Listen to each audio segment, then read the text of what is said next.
Oh, she's going. Because we are out in the middle of the desert, the speed will be masked, but believe you me, this is a very, very quick car.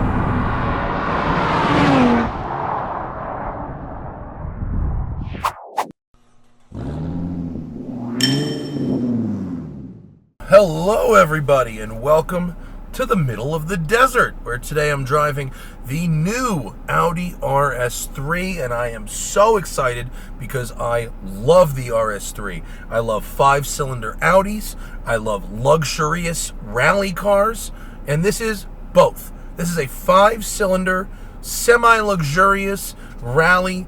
It's not a hatch because it's a saloon, it's a sedan, but it's a hatch architecture. So it's like hot hatch plus. In this video, I will answer two main questions. What are the things that are new about this 2022 RS compared to the last generation? And do those things make for a compelling must-buy performance package? The boilerplate items are many. The car has 401 horsepower, which is plus 95 versus the S3 I drove a couple months back and loved, and 369 pound-feet. That's a plus 74. So substantially more power from that 5th cylinder.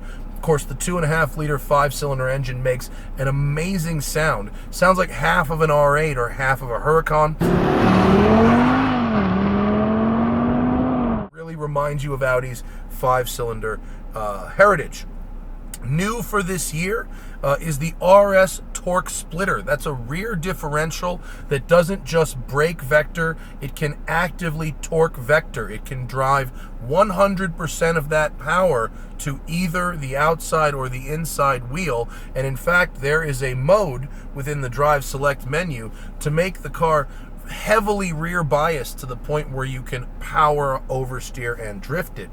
Instead of the magnetic shocks from last generation, we now have the DCC dynamic chassis control RS Sport suspension. There's these very cool matrix LED headlights that do a little animation dance, and there's optional Pirelli Trofeo R tires. With that combination, that the tires come with the ceramic brakes in the dynamic pack. That's a $5,000 option, and you'd also get 180 mile an hour top speed. And when you equip this car with that, it will run a 740.48 around the Nordschleife, which is a production compact car record. The standard tire is a Pirelli P0 with a steel brake, and the dynamic pack also comes with front ceramic brakes. Both the steels and the ceramics are bigger than last generation. The steel is a 14.8-inch brake in the front. 0 to 60, 3.6 seconds. Top speed, as I said, 180 with the dynamic pack. The 7-speed dual clutch gearbox has a new computer, an ECU, that makes it shift faster and more aggressively. And the drive select modes have been retuned and reprogrammed to work with that RS torque splitter in the back. There's an individual mode. There's the regular mode. Comfort mode is mostly front wheel drive. Auto mode makes it front rear evenly biased. Dynamic mode moves it to the rear. Individual mode lets you program what you want. And then RS torque rear is the drift mode in the back. This also has stronger hubs, control arms, and stiffer sway bars compared to the S3. It's wider. It's also got more negative camber. It has an ADAS suite with park assist and adaptive cruise control standard. And that all starts at $59,000 with the dynamic pack. Really, the highest performance model you can get is around $70,000, and if you totally max it out, it's like $73,000. Okay? You follow? Okay. Let's go into sport mode, manual. We'll put our drive select into dynamic.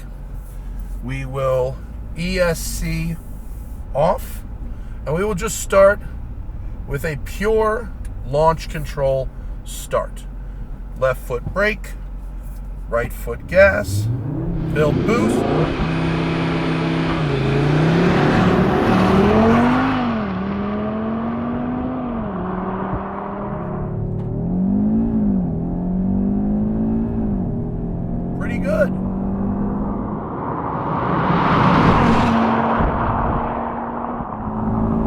going. Because we are out in the middle of the desert, the speed will be masked, but believe you me, this is a very, very quick car.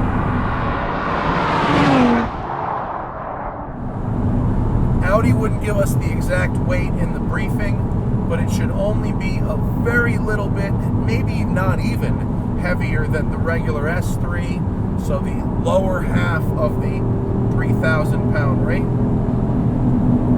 This car is equipped with regular Trofeo tires and steel brakes. I also drove on the track earlier today in the, did I say regular Trofeo? Regular Pirelli P0 tires and steel brakes.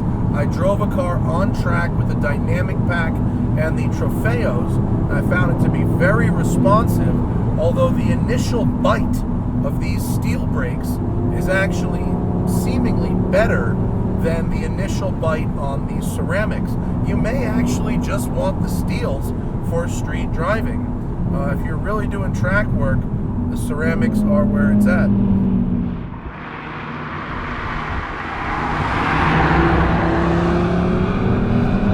Oh yes, the turn in is excellent, and you feel that?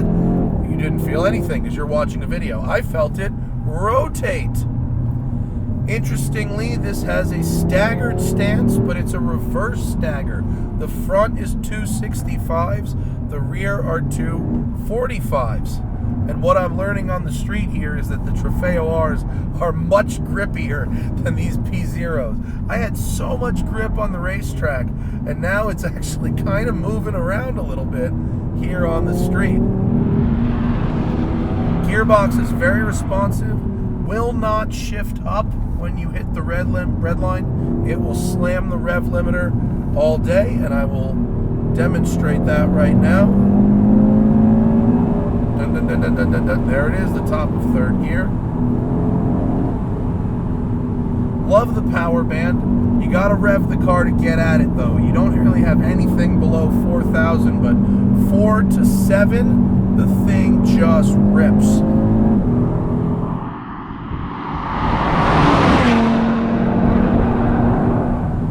Really stable at speed. I won't say how fast I was going in the middle of the desert, and the car felt wonderfully stable in auto mode. It has a good ride. Please, this is just the first drive. I haven't had much time with this car, but go back and watch my S3 video, because the whole interior, the electronics, the multimedia system, all that stuff, the LCD gauge cluster, that's all the same as the S3, and you can get a lot. The turning radius, wow, for an all-wheel drive front transverse engine car, pretty good turning radius. You can get everything about the interior from my S3 video, as well as what it's like to live with, because they're basically the same. Second gear, roll it on. You really get a big shove when boost comes on, just below $4,000. Good shift lights popping up in the gauge cluster there.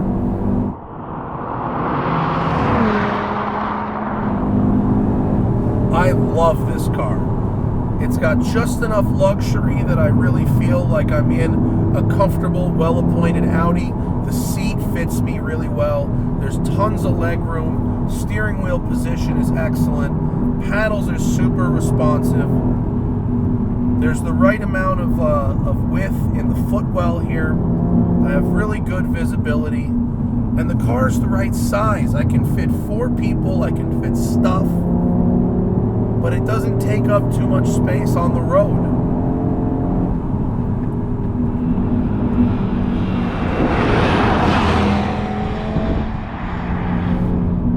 It's really, really responsive. There's a just like no understeer. I mean, if it's anything, it sort of tends to the oversteer with this sport differential, really putting in the work back there. But it's neutral in most situations, although these P0s on this dusty road, certainly not as grippy as the Trofeo Rs I had earlier today. If you see one with the two-tone wheels and the steel brakes, that's the standard pack. The all matte black wheels, that's the dynamic with the Trofeos. So much more grip. I mean, something I've learned just in the last hour is just how much grip. Yeah, see, these tires are only okay, but the Trofeos make it sticky, icky. But I can't believe, I mean, the amount of performance you get for under 60 grand is pretty staggering, you guys. Pretty staggering. I'm truly impressed. The chassis is really there. The agility is there. The difference between the regular car and the dynamic pack, you know, those tires make a lot of difference. These steel brakes are really fine. This is going to be a short video because I only have a very short amount of time with this car. I don't have a lot more to say because I've really just gotten a little taste. This is a first drive. Maybe Audi will let me have a go for longer.